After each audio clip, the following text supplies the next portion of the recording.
Welcome to the Vandy Sports Podcast. I'm your host, Chris Lee. Today's guest will be Blake Lovell of Southeast Hoops as we talk the Jerry Stackhouse hire and some happenings around the SEC. Our podcast is presented by Wellspire, Nashville's Learning and Development Center. Wellspire offers personal and professional development opportunities in a beautiful facility in the Gulch neighborhood. Stop by for an event with world-renowned speakers or host an off-site event that will wow your team or your clients. Thank you also to our co-sponsor, the Well Coffee House, which turns coffee into water and has a mission to bring clean water to the world. Our news presented by Sutherland and Belk, an SEC sports-loving injury firm in Nashville. These guys will shoot you straight on your rights and your options when you have been injured in an accident. Call them at 615-846-6200 to get your questions answered. You can visit them online at sbinjurylaw.com. Vanderbilt plays a 3-game baseball series at Alabama starting Friday night, 6 p.m., Saturday's game at 8, and Sundays at 1.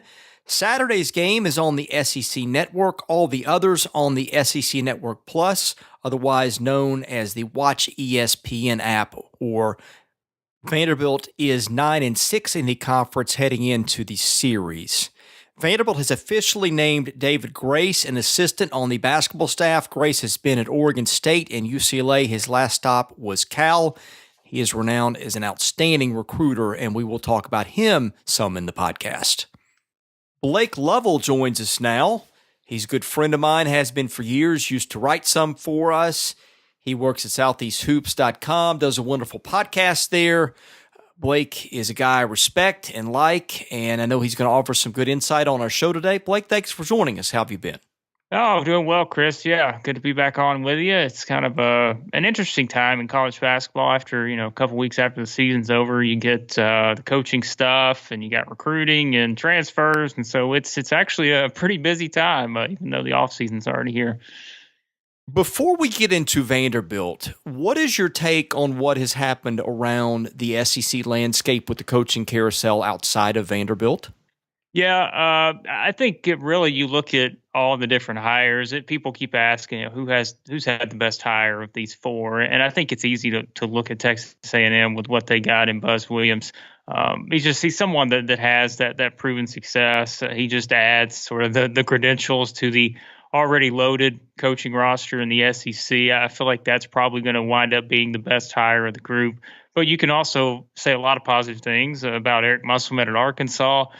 He's someone that kind of has that NBA background, which I know we'll talk a lot more about today. But he's also been able to kind of figure out a way to do really well in the college system and be able to take advantage of the transfers and all that sort of stuff. And I don't think he's going to have a problem recruiting to Arkansas. He just feels like someone that has the energy that they really sort of need right now to get that program back to being an SEC title contender here, in 2 or 3 years, maybe just kind of seeing how things progress. So I really like, those hires. And you look at Nate Oates at Alabama. I mean, he's someone that was the hottest mid-major name on the market. And as we know, those don't always turn out the way maybe you think they will. But I feel like for Alabama, their offensive style of play under Avery Johnson was just kind of such a struggle sometimes. And now you bring in a guy that's played one of the fastest tempos in the country. He gets some guards in Kyra Lewis, John Petty, that are going to be back now, and they're going to fit perfectly into the system. And, too, he's already doing pretty well on the recruiting front. So I think you look around at all these different hires. If you're these schools, I feel like you have to at least be pretty optimistic moving forward. Tell me if you agree with this, or tell me maybe if this has been your experience. I think the reaction, both publicly and what I've gotten privately, is very hot and cold on this. People either hate this hire or they love this hire of Jerry Stackhouse for Vanderbilt. Yep, agree. We were talking before we came on. I think there are some people I've talked to in coaching circles that didn't necessarily think it was the best idea given the coaching roster in the SEC right now. But there are others that said, well, people who give Vanderbilt a hard time, and maybe you're kind of always using that Vanderbilt label, like maybe they did 20, 15, 20 years ago, however long. At least maybe they're taking a risk here and going with somebody that is well respected, even if it's on the NBA level. It's a well respected basketball guy. So yeah, it's been, some people have said that, and others are not really sure how it's going to work out. But I think the one thing that everyone has had in common is, and we knew this from the very start, it is a risk. But you know what? It's kind of that, it is a high risk, kind of high reward situation, in my opinion. Well, there's a group of people that don't believe me when I say this, but I really am on the fence. I want to see what the evidence is, that he's such an unknown commodity. And there's going to be some things I'm going to get into in a minute. The reasons I think he could succeed. There are questions, I think, that are legitimate questions. But one thing I've noticed is that it's very divided. The old basketball guard, the national media types, are the ones that you see out publicly and off the record that hate the hire. The newer set that's more outside the box loves it. I don't know what is true, again, but that is my observation on where the divide seems to fall. I mean, if the feedback that you're seeing or getting is different, feel free to chime in, but is that sort of how you see the lines falling too? Yeah, and the problem that I have is, and this is probably always the case in maybe these situations, is from a national standpoint, you can't possibly sit here and watch every game that Vanderbilt plays the entire season. But from a local standpoint, like you and I, we're able to see these games, and we're able not just to see the wins and the losses, we're able to see kind of how things progress throughout an entire season or throughout an entire coaching tenure. And so to me, I think the problem that the national people in kind of using the way that they've used some of these reasonings is, you didn't really necessarily see how things played out to the point to where, yes, Vanderbilt didn't win an SEC game last year. But the bigger problem is that they didn't win an SEC game, and yet they also kind of, the way the entire thing played out, it was really not good at all. And, we've talked about this before. I think it's just how everything unfolded that was way more important to me versus just looking at the record and saying, well, you've got to give a guy another year or 2 years or however long. And that's why I think you're seeing the national reaction to bringing in Jerry Stackhouse, to firing Bryce Drew the way that it is, because it's so easy to say, well, this guy was only here this many years and he should have been given this many more. Well, if you watched it from a local level, just seeing how everything unfolded and the fact that they were getting blown out at home by a mediocre team that, like we talked about earlier, made the NIT, they're losing games to teams that were not really good. And they're not just losing those games, they were getting blown out and seemingly were not showing any signs of progress in that area. So that's why I think you're seeing some of this reaction to Jerry Stackhouse as being, well, my goodness, why would they fire Bryce Drew to go for a guy that has this? And yes, in a sense, I can completely understand that. But when you see kind of how everything unfolded, I think that's where kind of the bigger picture looked at and said it felt like it was time to make a move. And for Malcolm Turner, someone who's already proven that he's not afraid to take these kind of risks and to put his kind of stamp on things very quickly, it was an outside the box hire, but it's one, I guess, that he felt like he had to make. I totally agree with you on that. And it's also, by the way, it is the reason I have never criticized Malcolm Turner for making the change. You and I saw it up close. We heard things.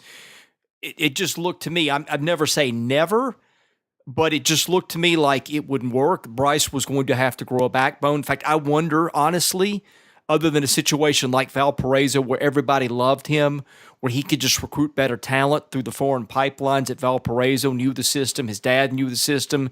I think I have some serious doubts about how well he will work any other place unless it is something like that. I mean, there was a glaring hole in his coaching approach, and I just think you're going to get destroyed in the SEC 9 times out of 10 if you coach the way he did. Now, look, this was a perfect storm. It exposed all of his flaws right there in front of everybody, but you also cannot coach, and this is the thing that he never seemed to realize, you can't coach under the assumption that everything goes your way all the time. It was like, okay, well, this, and this didn't happen, and therefore We lost games. Well, that's fine and good and may be right, but that's just not how life works. Everything is not going to line up just the way that you wanted it, and the way that he had trouble adjusting to it makes me wonder if he can succeed anywhere else above a Valparaiso now.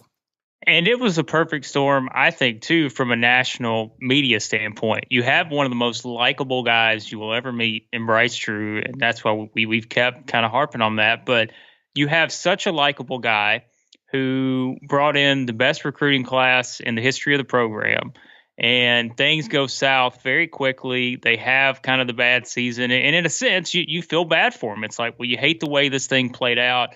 And then not only is it just that facet to the whole aspect, it's just you also hire someone that has no college coaching experience. So I think from a national perspective, it is so easy to look at this and say, well, what on earth is Vanderbilt doing firing a guy who had so much success at Valpo? He lost his best player to injury.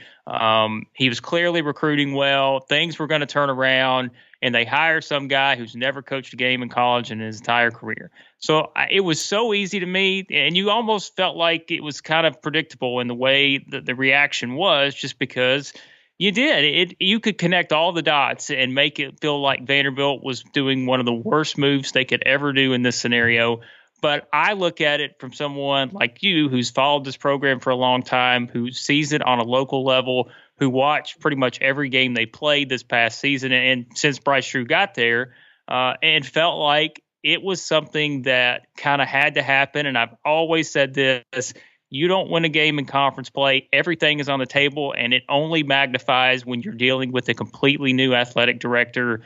All bets are off, and that's where I think you look at the situation and feel like you can criticize a lot of things maybe about it, but if you want to say that Vanderbilt wants to be a team that can compete in the top tier of the SEC moving forward, there's no evidence looking at this past season or even the season before that that makes you feel like they were going to get there anytime soon. And there's no guarantee that they're going to get there even under Jerry Stackhouse. But I do think it was kind of easy from a national perspective to really hate the way that this entire thing played out.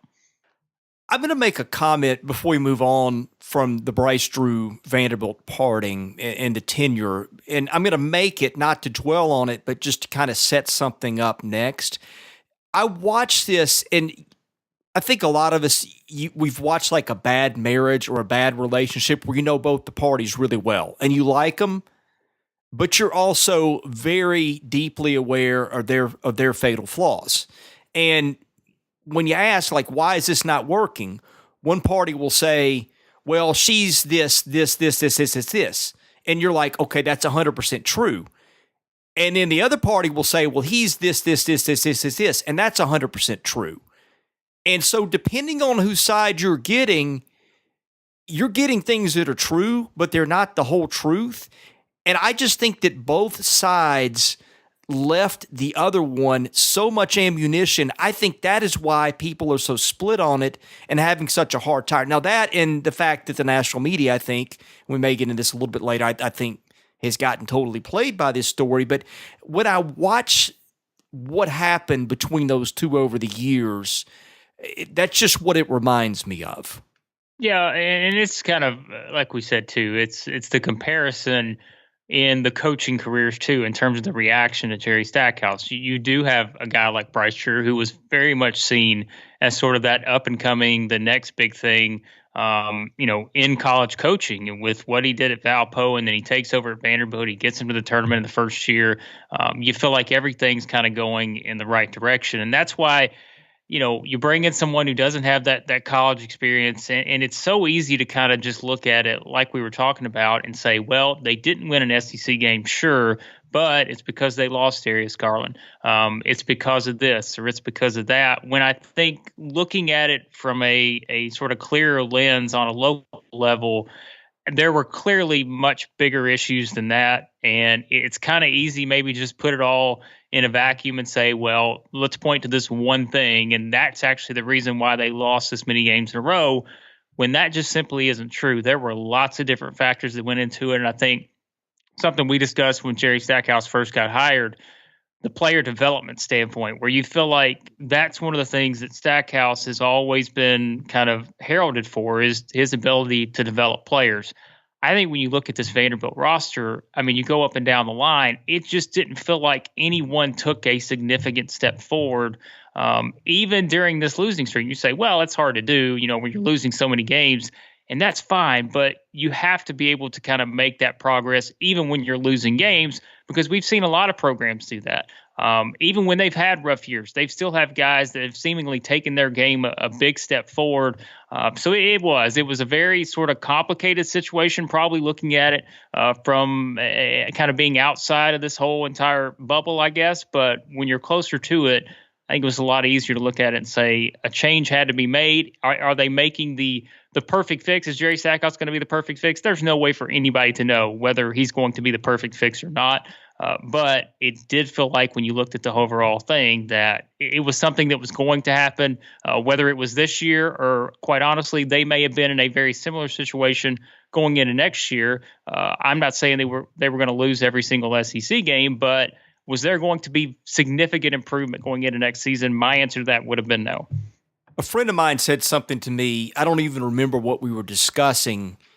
This was probably a decade ago, and it's stuck in my mind since. And we were talking about a situation, and he looked at it and said, well, those things may be true, but they're not the truth. And that's always something that kind of stuck with me. I think that pretty well sums up the Bryce Drew thing. Well, this is why I kind of wanted to go there. I thought, when I thought this job might open, I started thinking, well, one thing I always think is it only takes one person to get a job. To like a job, to feel like it's the right fit. And I think that's the wild card in everything.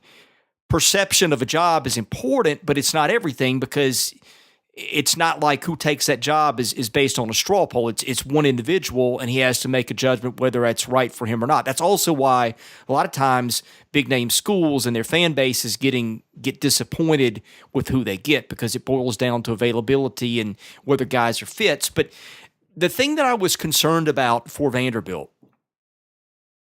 and I remember talking to some assistants or an assistant on his way out from the Stalling staff, and Kevin never let his guys talk to us at the time. And I had one of them call me on the way out and told me some really interesting stuff. And one of the things he said at the times was, our facilities are really lagging. He said, we're way behind the times, and that's been 3 years ago. As we know, Vanderbilt has done nothing since then. It has been talked about in the papers. We've talked about it on the podcast.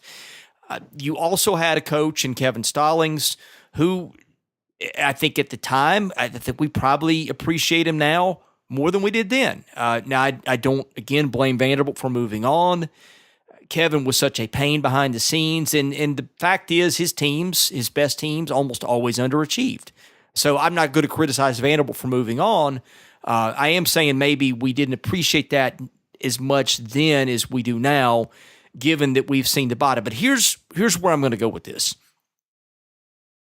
If the job, by all logical standards, because you're coming in as a coach, you're taking over a team that lost 20 in a row, that returns a roster with major holes on it, and is 3 years further behind in the facilities race, that tells me that job, which, oh, by the way, Bryce Drew came in and inherited a team that had been to the NCAA tournament. Now, did lose 2 NBA players, and I don't think that should be underrated, but the program was in much better shape, I think, where Kevin left it than it is now. And again, facilities are now 3 years further behind everything else. What I was thinking was it may be tougher for them to get the kind of hire they'd like than it was 3 years ago. I've seen some anecdotal evidence that that's true. I never presume to think I know everything, because there's a lot of stuff that happens in chambers far away from the public eye. A lot of what you hear publicly is agents getting names for clients out there in misdirection. Sometimes it is true, sometimes it is not. There may be somebody out there that was way behind the scenes that had interest in, and I think there might have been some of that. But I think for the most part, the evidence that I picked up is it was not as attractive a job right now. And I think that Malcolm Turner, my hypothesis was he had pegged Stackhouse as the guy he wanted maybe longer ago than maybe is perceived. I can't prove it for sure. There's been some suggestion that's the case, but I think also at the same time, you can say this was not as good of a job as it was. Again, I have a little bit of evidence to that from some feedback in the coaching community, and maybe you can make the case that they hired the best guy. I think their choices.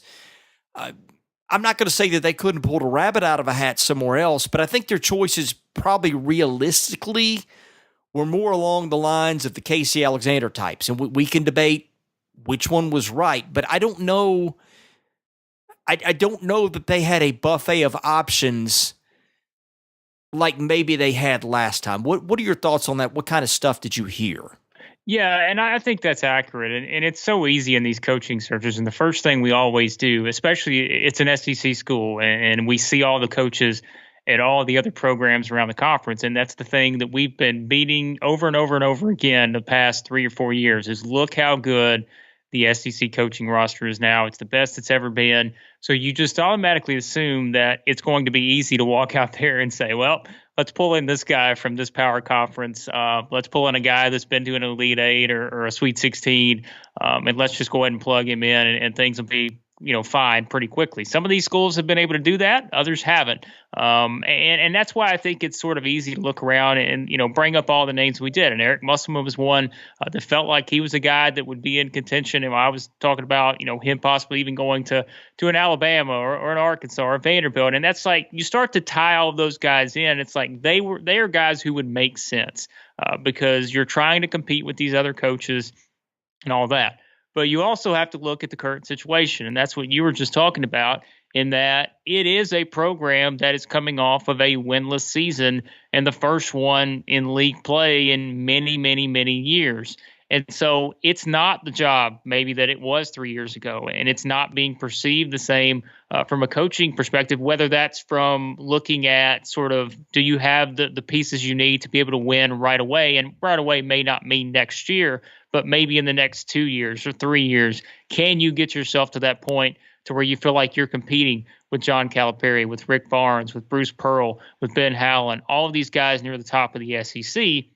And that's why I think there were probably coaches out there that said, absolutely not. There's no way I feel like I could go to Vanderbilt and be able to compete with those guys on a year in and year out basis based on where the program is now, based on where the facilities are right now, and all of that. And you could certainly understand it from their perspective. On the flip side, it is kind of a situation where you could make the assumption that Stackhouse was someone at the top of the list from the very beginning, and maybe there was just a sense there that, okay, we don't feel like we're going to get one of these guys from, let's say, a power conference, and we feel like maybe going the mid-major route right now would be sort of, I don't want to say too big of a risk, because clearly, hiring Jerry Stackhouse is a risk in and of itself. But maybe you're Malcolm Turner, you're coming from the professional ranks. You feel like he's the guy that can get you the quickest route from a recruiting standpoint to get you at least competitive in the SEC very soon. And that's the way you sort of look at this whole thing and feel like maybe they were in a situation where they just simply couldn't get that top tier, not even the top tier, just the tier of coaches maybe that they could have chosen from before things sort of got to this point in terms of the on-court production. And maybe that did sort of limit their options a little bit with what they were going to be able to do. Well, and to come clean, the option that I was watching all along, and I had some indication there was some mutual interest there, was Shaka Smart. But at the same time, sometimes it's the perfect storm. I think that Texas playing out longer in the NIT, and I'm speculating on this part, probably didn't help. It extended his season. They ended the season well. Texas would owe him $14 million on a buyout. I think that's a pretty steep price. Let's say that you decide he's the guy. Then what you're betting is you're making a $14 million bet that he's better than the field. And to be honest, look, if money is no object, he's the guy that I want for that job. But that's a big check to write that you can spend money somewhere else. And there's no guarantees. I mean, Shaka Smart has not lit the world on fire at Texas either. Exactly. And I was just about to say that. Really, in this scenario, what were the list of coaches you could have looked at and considered to not be a risk that Vanderbilt would have had available to them that maybe would have taken the job? And that's what I'm saying. I could list lots of positives about Shaka Smart and feel like he'd be able to succeed there, gets a fresh start and all that. But you can also equally look and say, well, he hasn't had success at Texas that they wanted to have there. And then you look at the other candidates. We were talking about Thad Matta, and he was the easy one to look at because, I mean, he's someone that's gone back and forth. He had the interviews at Georgia and Ole Miss last year. He felt like he was really close to taking the Georgia job. And you're like, okay, well, you look at the statistics, he would have been the guy that would have been perfect. Well, guess what? There's also a lot of risk there because of the health issues and not knowing how much longer is he going to coach. And as we're seeing now, does he even want to get back into coaching? You could have went down the list and found things that were very risky about lots of different potential options in this thing. And that's where I think you look at it, and that's what we're kind of saying here. From a realistic standpoint, what was the realistic list of options?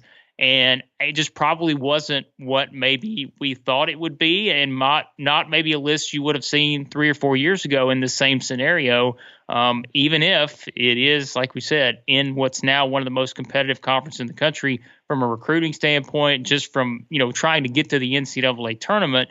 And so it may have been one of those where we can criticize a lot of things that Malcolm Turner does, and certainly he'll be criticized moving forward for different things.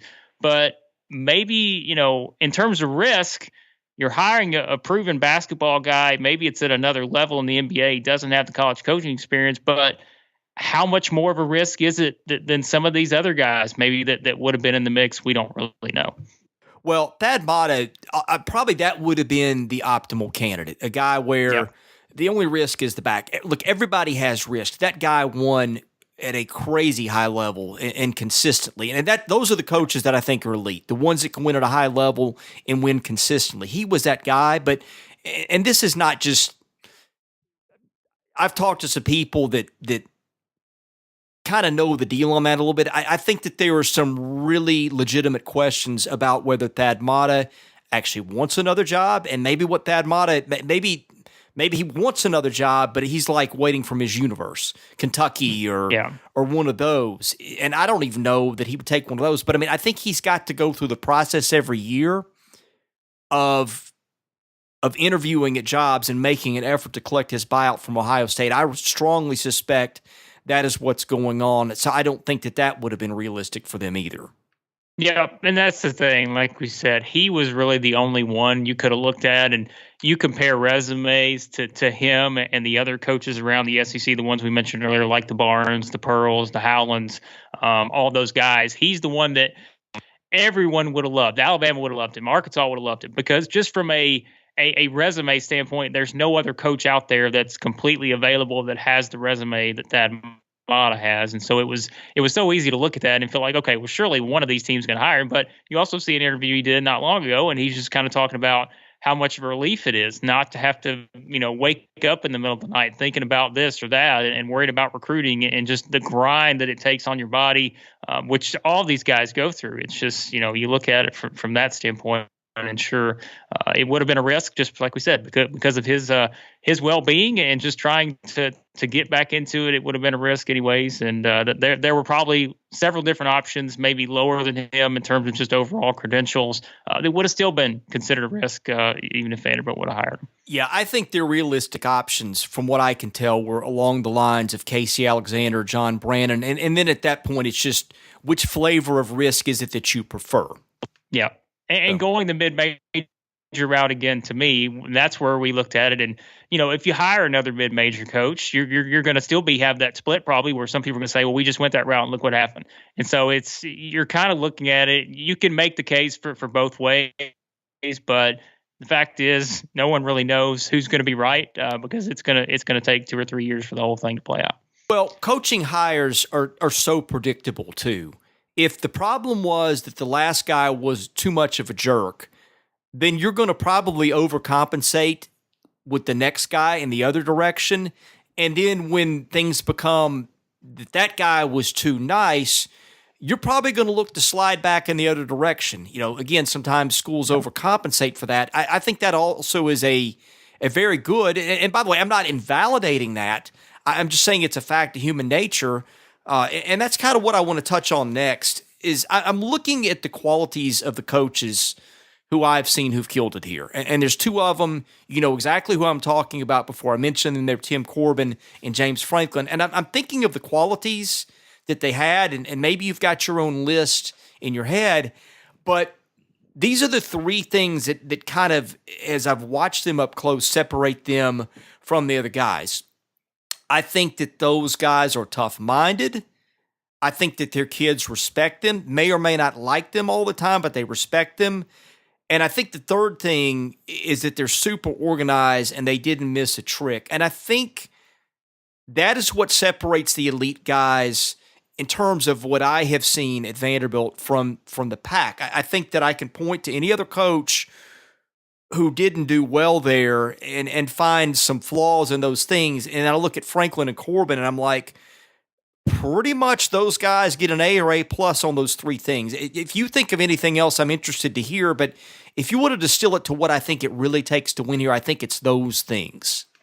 Yeah, and I agree. It's definitely one of those situations where when you're coming in, you've got to have some kind of sort of structured plan, and you've got to be able to build on things that have worked in the past. And that's, like you said, being able even to look at guys like those two and say, okay, well, how did Vanderbilt become such a power in baseball? And how did Vanderbilt, the Vanderbilt program that everyone just knew was always going to be the doormat in football, had been so for so many years in a row, how did that team all of a sudden become kind of one of the toughest teams to play in the entire SEC, the best conference in the country? And so, you look at it from that standpoint, and you have to sort of consider that kind of stuff because, yes, they're different sports.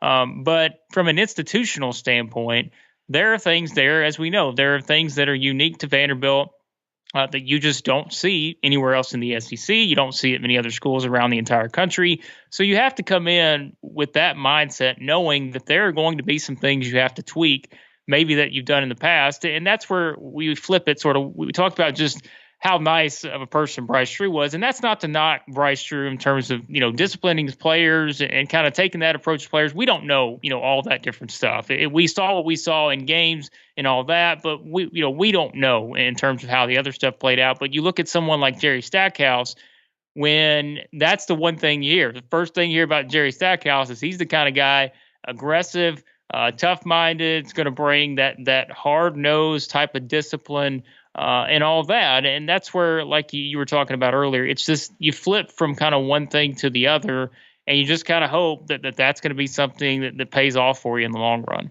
Yeah, and the one thing I have little doubt about with him is that I think they'll be tough, and I think they'll be tough-minded. And I think, too, that the kids are going to respect him because I think the people that I've talked to really respect Jerry. No, the thing, and this may be the biggest one, it's being organized and missing a trick part. I think that right now, and look, do not equate lack of knowledge with incompetence or stupidity. That's not what but I think there is a big learning curve right now with him that he's up against, and he's squarely up against it. I don't know that he has, in some ways, I don't think he walked into the door with much idea of what he needed to do next. And again, he's working for an AD who's learning those things too. Now, they may be I'm confident Malcolm Turner's a really bright guy and is going to turn over a lot of rocks to make them better. I think that long-term should prove to pay some dividends for them. And maybe that's the case with Stackhouse too. But here's the thing that I kind of come back to a little bit. And again, this isn't a prediction. It's just let's look at the way the world works. Sometimes it's the chain of events that gets you undone. And I look at Bryce, and it was the perfect thing. It was the Garland thing, and then the lack of discipline with Simi Chateau, and then the fact that they lose a bunch in a row, and the kid's confidence is done, and then you throw in an AD. I think that if Bryce's circumstances had been a little different, he's probably still here. Now, I think Bryce had a ton to do with his circumstances, don't get me wrong. But here's my point. The thing that I worry about is they're at a point where they can't afford to miss a lot of tricks, and I do think that it's that third thing right now is how quickly is he going to get up to speed and get people around him that are up to speed that I think is the thing to watch. And just to kind of echo that, you talk to coaches all around the country, which I've had the opportunity to do, in the podcast and just knowing some of these guys at different levels, they will all sort of tell you the first 2 weeks on the job are probably the most important weeks you can have, just because everybody's impatient. Everybody wants staff hires made. Everybody wants to see you offering 5-star recruits. Everybody wants to see you going out trying to sort of land these top tier grad transfers or transfers, period. And that's where you mentioned with the learning curve, where it is a different situation now.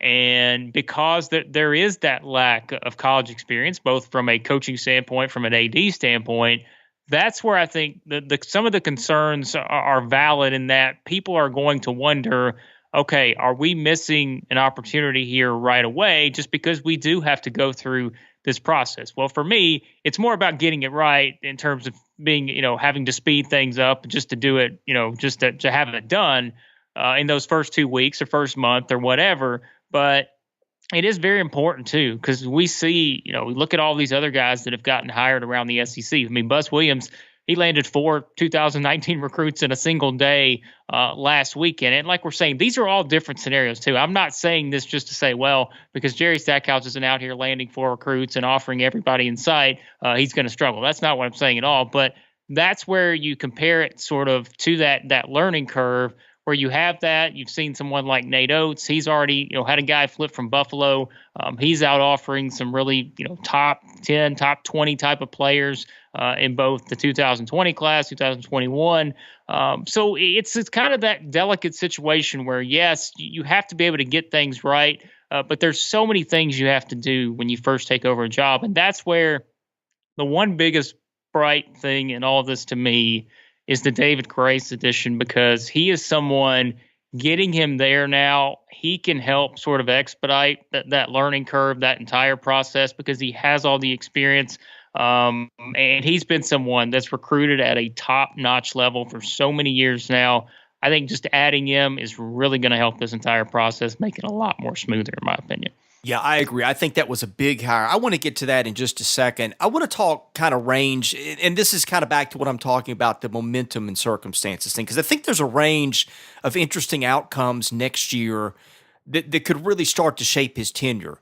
And I was talking to someone last night, and I just kind of offhandedly said, he's got a really tough job no matter what. I think if he wins 5 or 6 games in the league next year, I think he's probably coach of the year. And Yeah. my guy said to me, he said, I will take the over on 5.5. He said, I think he'll come in. I think he'll toughen them up. And this is a guy who knows basketball, knows Vanderbilt. This guy I really respect and knows some things about Stackhouse too. And so we're talking. I said, really? He said, well, first of all, I think he's got a chance to get Semi Chateau back. And we beat that topic to death. But here's the thing. I think with the Chateau situation, it was a deal where that was also a perfect storm. Semi needs someone to crack the whip on that kid, to really bear down and give him some discipline and some structure, and not allow him to do the stuff that he did. You go back and look at his first few lines of the year, and they were crazy good, like the points and rebounds, and you look at what he gave them at the end, you don't even realize the player. I think that's one of those things that was just sort of a product of the situation, but under the right direction, I think that movie could end very differently. And I think Stackhouse is the kind of guy that's not going to put up with a lot of nonsense. And he said, well, you get Neesmith back, and we don't know what the roster looks like next year if they can get some impact players. That's the other issue. That's been a hard thing to do. But his take on it was, I think that there's some upside that people really aren't considering because of those things, which I think is a valid point. But I also go back to Bryce Drew and look at it, and let's say something really bad happens. Let's say that they're going to have a tough time anyway. Let's say that Neesmith gets hurt next year, and they go 2-16 in the SEC. Well, let's say Aaron leaves for the pros after the next year. Who knows what the roster looks like? You get another bad break or two in there, and all of a sudden 2-16 gets followed by 4-14. Maybe through no fault of your own. You also get to a point to where you were so far underwater. and this is what did Bryce in. It's hard to make the case going forward. That's the thing that I'm kind of watching too on the other end. Is that's why I think it's so important right off the bat, is because you don't have a whole lot of margin for error built in, where things that could happen that are really not your fault at all. As we saw last year, stuff can snowball kind of quickly. So I think those are kind of the two ranges of outcomes that I see with him immediately. Yeah, and you said it, that the margin for error in the SEC is so small now, and you don't have the same sort of maybe kind of landing spots to be able to say, okay, well, we can maybe just kind of struggle here or there for a while and be able to turn things around pretty quickly. It's so hard to do because you are competing against all of these other programs now that have seemingly gotten their act together. They're putting all the resources into making their basketball program so much better. If there's one thing I will say that could kind of benefit Vanderbilt in terms of being optimistic going into next year, I think the SEC could be in a little bit of a transition next year because there are so many teams that are going to losing guys to the draft. And I think you're going to see some guys sort of pursue their professional opportunities, even if they don't get drafted, maybe go the G League route and try to do that. You're probably going to have a league where 6 teams, 7 teams maybe still get into the NCAA tournament, but you don't feel like you have those teams, maybe 4 or 5 teams like this year that you felt like could be second weekend surefire teams that can make it to the Sweet 16, because some of the rosters could look a little different. And maybe some of the rosters are even a little bit younger. We know how well the recruiting is in the SEC, and that's what we talked about before. I don't think I'm going to have a huge problem or huge concerns when it comes to the recruiting with Jerry Stackhouse, especially hiring someone like David Grace now. Whereas when you look at the on-court stuff, maybe game management and all that, you could maybe have some concerns at times. But again, you're talking about a guy who's been in the game and is coached at the highest level. So maybe they're able to kind of get through some of those quicker, not only with Stackhouse's experience, but also with having someone like Grace on the bench. But I'm not saying they're going to, finish 7th in the top half of the SEC next year or anything like that. But I do think there's an opportunity having that different mindset, that the toughness we've talked about, maybe where you don't ever know how players are going to react to a new coach. And that's where it's so easy to look at the roster and say, okay, well, it's basically the same team that's coming back next year minus your 2 NBA players. Although, like we said, Shitu, could probably come back still at this point. So you never kind of know. And to me, that makes it very interesting because you could have guys that completely take to the approach that the Jerry Stackhouse implements, and all of a sudden they go from being average players to guys who are major contributors on a night in and night out basis. We talked about it from a transfer standpoint. It's been hard to do there to get these kind of guys, maybe especially from like a grad transfer and all that, which we don't know how this is going to play out. But recruiting wise, I think they'll be okay. Next year, though, it could be a transition year for Vanderbilt, but it also could be a transition year for the SEC, which could allow them to at least make some type of positive step, maybe quicker than some people think. Those are good points on the transition. Plus, is this too, they're probably going to get in that sweet spot of being picked 14th in the league, which hadn't been too bad of a spot to be the last couple of years. No, not at all. So, like we said, it's Georgia's going to be better because they're getting Anthony Edwards, and LSU's a very interesting team. We don't know how things are going to play out there. Although it looks like, just since we've been talking, it looks like Will Wade's not going to have to testify in the trial. But they're losing a lot of guys. The NBA, Kentucky, we know is going to be the same thing. They're losing guys, but they'll reload. Tennessee is losing their rock in Admiral Schofield. We don't know what's going to happen elsewhere. You look at Auburn, same situation. Jared Harper seemingly going to the NBA, could still come back. Bryce Brown's gone. You look up and down the line, I think it's going to be sort of a wild, wild year in the SEC next year, especially now. And again, we're saying this in April, not knowing exactly who could transfer in, who could transfer out, what the recruiting classes are going to completely look like once they're completed. But there's more of an opportunity probably there next year than people think, at least just looking at it on paper right now. One more thing before I get into assistant hires is one thing that I did kind of notice, and I think this helps too. Their fan base has been so beaten down, and student involvement has been hard to get. I did see the tweet last night where Stackhouse was playing ball at the Sigma Newhouse. I don't usually make too much of those things, but Bryce was kind of insular, and I don't think that he really interacted a lot outside of his circle of friends and family. I mean, he did some. I'm not going to make it out like Bryce was a total introvert. A really nice guy. I always found him very conversational and a kind of a joy to be around.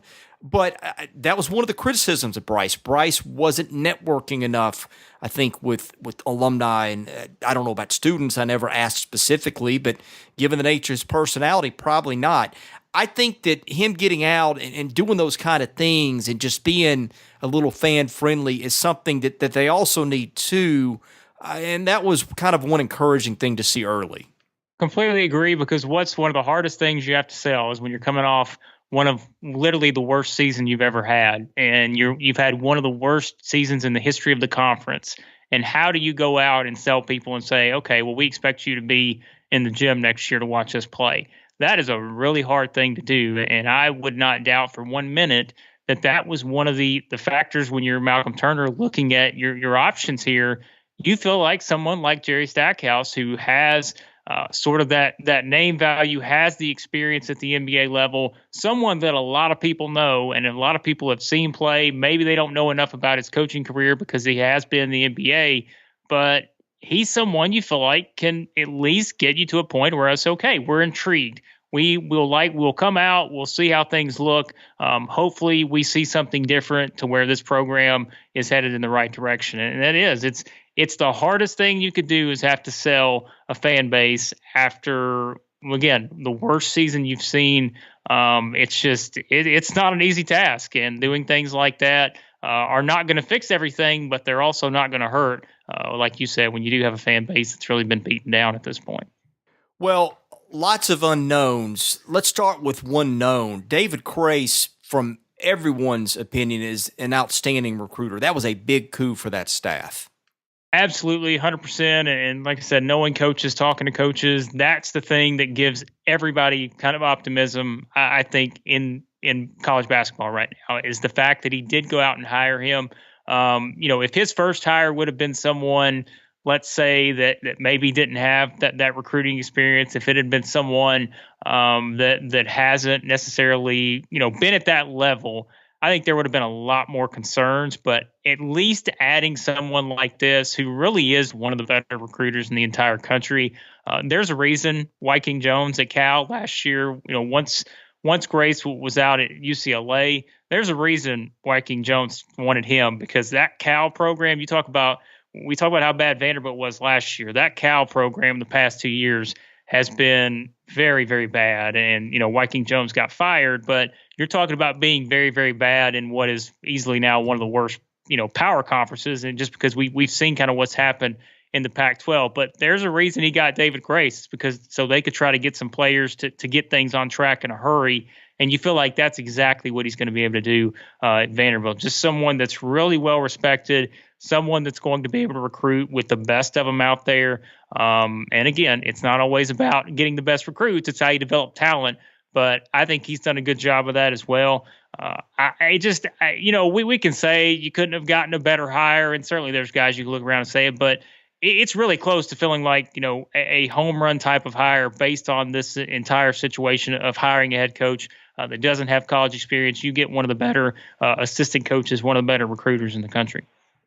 Okay, let's go to the mailbag, which is sponsored by Vanderbilt fan and independent insurance agent Josh Minton of Brentwood. Do you need home, auto, motorcycle, renters, or landlord insurance, life insurance, or commercial insurance? Josh is the guy you need to contact. Call him at 615-933-1979. Email him at josh@hqinsurance.com. Follow him on Facebook at JD Minton HQ. He's my insurance agent. Give him a try. I think you'll be pleased. Again, go to Josh for a free quote.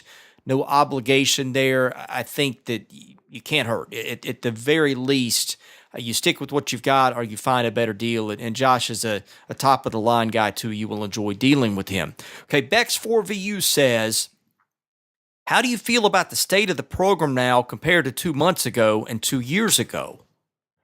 Well, I mean, you talk about 2 months ago, you look at it and it's just kind of, look, I mean, we saw where things were 2 months ago, and everybody's like, well, it's just going to be worse under Jerry Stackhouse. And this is not to knock the previous staff or to kind of take a shot at anybody, but it's like, well, how? I mean, how is it going to be so much worse when you are a team that didn't win an SEC game and you're coming off of such a long losing streak? I don't think you can kind of look at it and say, well, we're in such a terrible spot now versus where we were 2 months ago.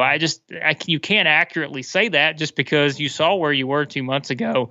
And it wasn't a good spot to me. So that's the way I look at it. And I said this many times. I'm always one that tries to at least look at the optimistic side. What are the biggest positives that someone can bring? And so when I look at it from that standpoint, I mean, look, it's a change, and it's one that a lot of people felt needed to happen. So I think when you look at it in that regard, maybe are you in a much better spot? We have no idea because we don't know how everything's going to play out. Next question from Theodore 8. It sounds like Vanderbilt is going to be adding multiple staff positions to the basketball program. How big of a difference do these kinds of additions make, if any? Well, I think that's a huge part of it because we've seen different people around the country that have kind of understood the value of adding different types of positions, not just, looking at guys who are on the bench as coaches, that are out there doing all the X's and O's in game and all that different stuff. You have to be able to have these kind of support staff positions. When you look around, like I said, there's probably guys I can think about that just aren't coming to me off the top of my head. But there's a lot of guys that have kind of gone into new jobs around the country and had success by saying, okay, well, we need more than just our normal assistants. We need people that can look at analytics type of stuff. We need other people that can help us with other different stuff. And that's kind of very important. You have to be able to sort of take advantage of what the NCAA gives you in terms of how many staff members you can have and different people you can have in your program that can help you do things that make it so much easier for you to focus on the coaching part, to focus on getting players. So that's, to me, if you take that approach, if you invest that way in getting those different type of people that can help in different areas, I mean, it can only help you, in my opinion. Yeah, that's the next thing. And I think that's kind of the one thing that the old school crowd maybe discounts. Analytics are becoming a huge thing, maybe as much in basketball as anything. It's a new day. It's a new age. You can determine stuff that you never could find out before. I think Bryce was big on analytics. I don't think they had a huge support staff to generate that kind of data. And I don't know what they had or didn't have. But now my one skepticism, because I'm an analytics guy. I'm all for more information. I don't know if at some point it has diminishing returns. It's like looking at baseball, and that is taken off so quickly with spin rate and fly ball rate and all the things. I mean, it's just so hard to get a handle on, and some of that information becomes almost conflicting at some point.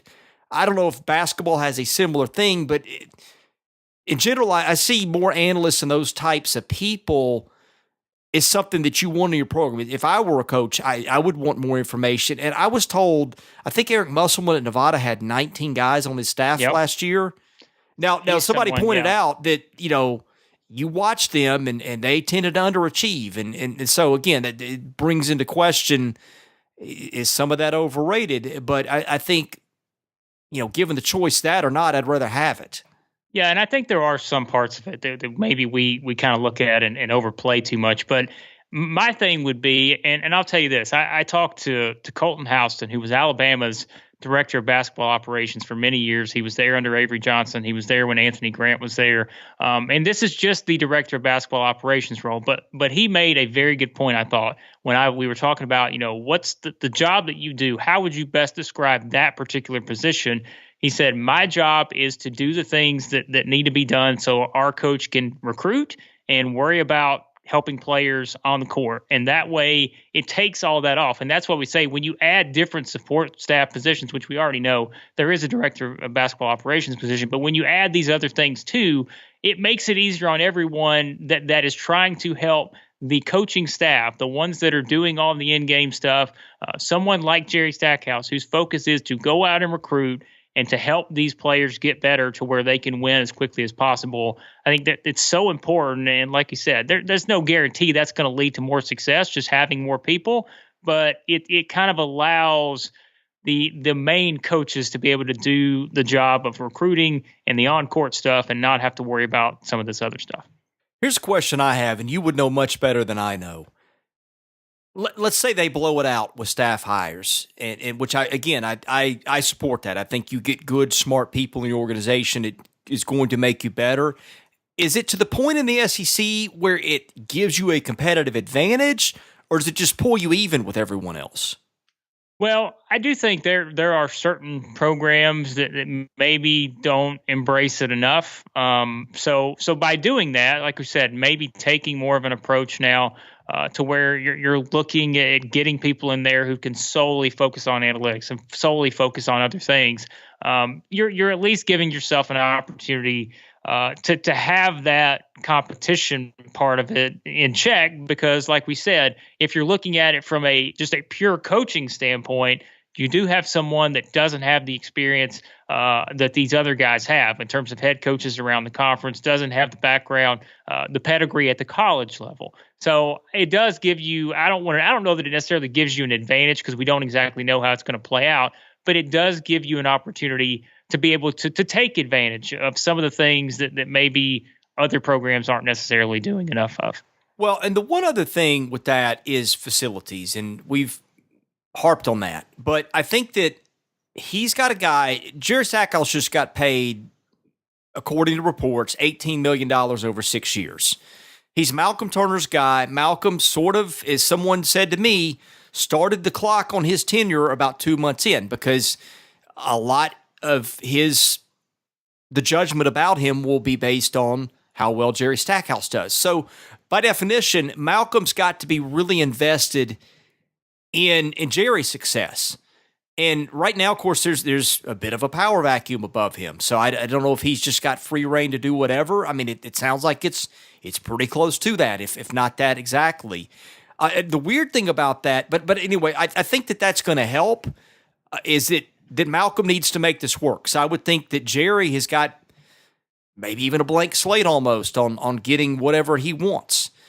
I mean, obviously within a reasonable degree, but I think he's going to have more resources at his disposal just from the dynamics of what's happened. Now, the interesting thing is, I think it's well documented, I did not think that Nick Zeppos was a boon to their sports program, at least until he got embarrassed in the paper and stuff started changing.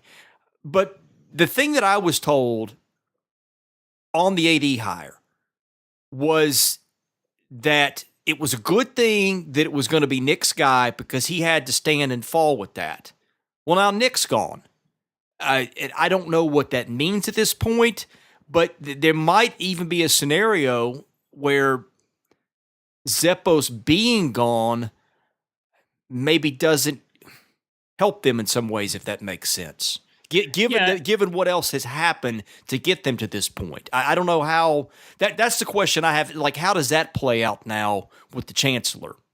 Yeah, and that adds an unpredictable aspect to the whole thing. And like we said, it's great to feel like you're going to take these steps forward to improve your facilities, to put the resources into it and all that. But it's one thing to say it, and it's one thing to actually do all of that and put yourself in a position where we keep going back to. We talk about just trying to compete in the SEC on a year in and year out basis now, based on where the league is at. And that's going to determine a lot of it too. We can sit here and talk about coaching hires and support staff and all that, but at some point, if you're going to want to be competitive and be able to sustain that success year in and year out now, and knowing where the league is, you've got to be able to put those resources into it, so you're able to operate from a recruiting standpoint, from an on-court standpoint, so you're able to operate to where you can compete with all these other programs that have all the money, that have these resources. Like we said, the SEC network, you've got more resources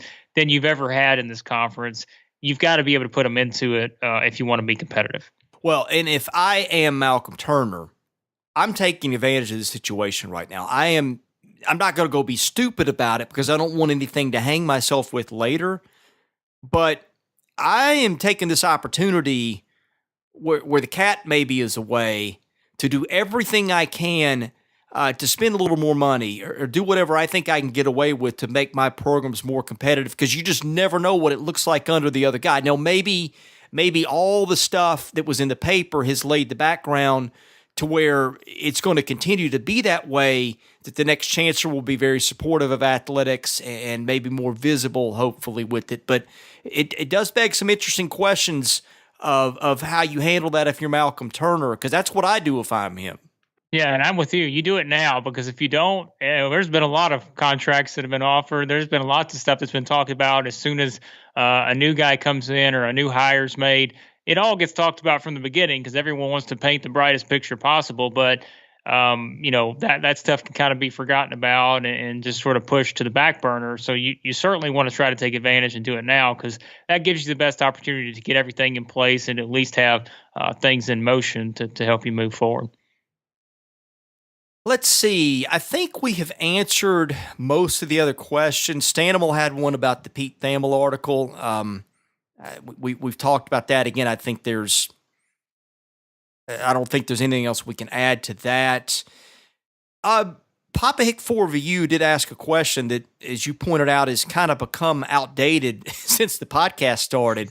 How do you see the LSU Will Wade situation progressing once Wade has to testify? Just update us with where that is, because I guess you saw something right before you came on the podcast that I did not. Yeah, and that's what I'm saying. I could not tell you the details, but just kind of having Twitter open just on the side, I saw that it would have been mentioned that I guess Sean Miller was not going to testify in the trial next week, and it looks like Will Wade's included in that, to where he's not going to have to testify either. So that it's such a unique dynamic, this whole thing. And to add to it, and think about this, where LSU reinstates him as the head coach last weekend, and now basically, Joe Oliva steps down, and all of a sudden Scott Woodward now from Texas A&M comes over as the athletic director, to add yet another sort of interesting dynamic into this whole thing. Because it's like, well, how is he going to view the situation moving forward? And knowing, what if more stuff does come out, even though, again, it appears he's not going to have to testify. It is such a sort of weird scenario, I think, for the whole thing. If you'd asked me probably a month ago, I would have said that I probably didn't see Will Wade coaching at LSU again, just knowing how everything had unfolded, not necessarily just from his side, but just from the university side. There were clearly frustrations there with him not talking to them right away and not meeting with them. So I couldn't even begin to predict what else could happen with that. All we know now is that he is back as the active head coach. You look at some of the recruiting stuff. Apparently, he's going to be out recruiting this weekend, trying to get back on track, because they're losing so many players probably from their roster. Tremont Waters, Naz Reid, several other guys that could still come back. But yeah, it's one that I'm not even going to begin to know how that whole thing's going to play out. Well, thankfully, while Will Wade gets caught on tape basically admitting he's paying players, the NCAA has really cracked down and gave Cal Poly 2 years of probation for giving too big a book stipend to its players. And by the way, the NCAA admitted that it wasn't an intentional violation, but the rules are the rules, Blake. Well, Cal Poly, in case for those who didn't know, I just had to pull this up on KenPom. Basketball program goes 6-23 this past year, so clearly, I guess, sort of a threat to what's going on in college athletics. But so they probably wouldn't, 2 or 3 games without the book stipend, maybe. To say, and that's not to knock Cal Poly, but that's not exactly a program that's had a lot of success in basketball. Well, I will spare you this is why the NCAA is such a joke. But there is a sort of a Vanderbilt tie to this I wanted to circle back to as we close the show. One other thing we didn't really talk about, part of that learning curve is getting up to speed with the NCAA rules and stuff, and even at a place where I guess they had people in place that you would presume know the rules. And I'm not saying that anybody at Vanderbilt, the people at Vanderbilt, don't know the rules and are compliant. That's not what I'm saying. But one concern that somebody did bring up to me is you have an athletic director and a basketball coach that are both new to the NCAA. You can totally be operating in good faith and break some rules. And even if you meant nothing by them and turn yourself in and admit it, the NCAA is going to have no mercy on you. So that's one more risk there. And again, it's not saying anything bad about the AD or the coach, but again, it just points to the combination And just one more element of risk that I hadn't thought of until somebody brought that up, and appropriately, the Cal Poly thing happened the same day. Oh, no doubt, because it is such a fine line, and it's too, like we always laugh about. It's not just the rules themselves. It's just what is the NCAA? How are they going to look at them? How are they going to implement them? Because we know that not all situations are the same, and it's well, you do this, and maybe it's a very small minor thing. Well, who knows? NCAA could hit you with some long penalty or something. You never know, and that's why I think everyone looks at the NCAA. And sure, there are some things that the NCAA takes a hit for that maybe are beyond their control, but you know what? There's a lot of things that they built their own reputation on past decisions, and they can try to deny things and try to feel like that they are kind of the good party in everything that happens, but I think we know that's not necessarily the case. Well, Neil McCready at the Ole Miss site has said this for years, and I didn't agree with it at first, but I do now. If you ever get investigated, do not cooperate. Because what happens is if you're Will Wade, you can get away with basically whatever, and there's really, at least not yet, no consequences. If you're Cal Poly, you can unintentionally break rules, cooperate with the NCAA, and still get the hammer. That's the problem with the NCAA. It's just you just don't ever know, and like we said, they can act like that there's no gray area and everything, and their rules and all this, and that's why they're all the stuff we talked about with the transfers and all that, and you see guys get waivers, and it's basically that they don't kind of enforce certain things, and it's led to some of their biggest problems, really, when you look at it. And I'm not saying that the transfer situation, different people have different takes on that, whether kids should have to sit out because coaches, they don't have to and all that, and you can make the argument both ways. But it's just it's a bigger problem with the NCAA just based on how they enforce stuff. Yeah, if you learned anything from the podcast today, it's don't cooperate with the NCAA, right? There you go. All right, Blake, thank you for your time. I think this has been fun to do. It's always good to catch up with you. Tell people what you've got going on at Southeast Hoops and where they can find all that. Yeah, I appreciate it, Chris. SoutheastHoops.com. That's all the SEC basketball stuff. Lots of news, lots of features.